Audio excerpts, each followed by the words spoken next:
ప్రపంచవ్యాప్తంగా గడిచిన కొన్నేళ్లుగా క్యాన్సర్ కేసెస్ గణనీయంగా పెరుగుతున్నాయి. ఆంధ్రప్రదేశ్లో కూడా ఈ కేసుల సంఖ్య భారీగానే ఉన్నట్టుగా తెలుస్తోంది. రాష్ట్ర ప్రభుత్వం కొద్ది రోజుల కిందట క్యాన్సర్ స్క్రీనింగ్ ప్రోగ్రాంను రాష్ట్రంలో ప్రారంభించింది. ఇంటింటికి వెళ్లి ప్రాథమిక దశలో క్యాన్సర్ లక్షణాలను గుర్తించి వారికి మెరుగైన వైద్య సేవలను అందించే ఉద్దేశంతో ఈ ప్రోగ్రాంకు రాష్ట్ర ప్రభుత్వం శ్రీకారం చుట్టింది. ఈ పరీక్షల్లో ప్రతి 100 మందిలో ఒకరు క్యాన్సర్ అనుమానితులుగా తేలటం ఇప్పుడు ఆందోళన కలిగిస్తోంది.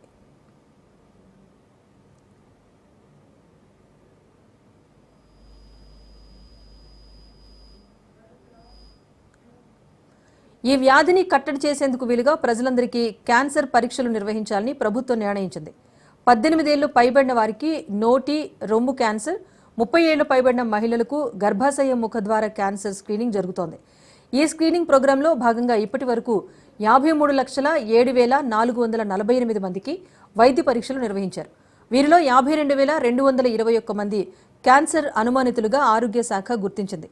10 నెలల పాటు జరగనున్న ఈ కార్యక్రమంలో ఇప్పటి వరకు 19,447 మందికి నోటి క్యాన్సర్, 15,401 మందికి రొమ్ము క్యాన్సర్, 17,373 మందికి గర్భాశయ ముఖద్వార క్యాన్సర్ అనుమానిత లక్షణాలు ఉన్నట్టుగా ఆరోగ్య శాఖ గుర్తించింది. రాష్ట్రంలో ఏటా దాదాపు 40,000 మందికి పైగా ఈ మహమ్మారికి బలైపోతున్నారు. ఈ నేపథ్యంలో ప్రజలకు అవగాహన కల్పించేందుకు విస్తృత ప్రచార కార్యక్రమాన్ని నిర్వహించాలని ఆరోగ్య శాఖ నిర్ణయించింది.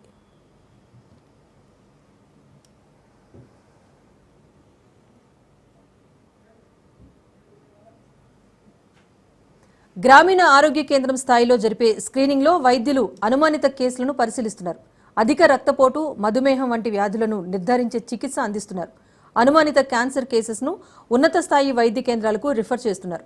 ఇక్కడ రోగ నిర్ధారణ కోసం వైరల్ మార్కర్స్తో పాటు మరిన్ని పరీక్షలు నిర్వహిస్తున్నారు. నిర్ధారణ అయిన వారిని ప్రివెంటివ్ ఆంకాలజీ యూనిట్కు రిఫర్ చేస్తున్నారు.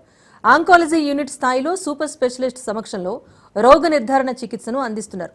విభిన్న దశల్లో జరిగే ఈ స్క్రీనింగ్ పరీక్షలను ప్రజలంతా ఉపయోగించుకొని క్యాన్సర్ రహిత సమాజం కోసం ప్రభుత్వం చేస్తున్న ప్రయత్నానికి సహకారాన్ని అందించాలని ఆరోగ్య శాఖ అధికారులు పిలుపునిచ్చారు.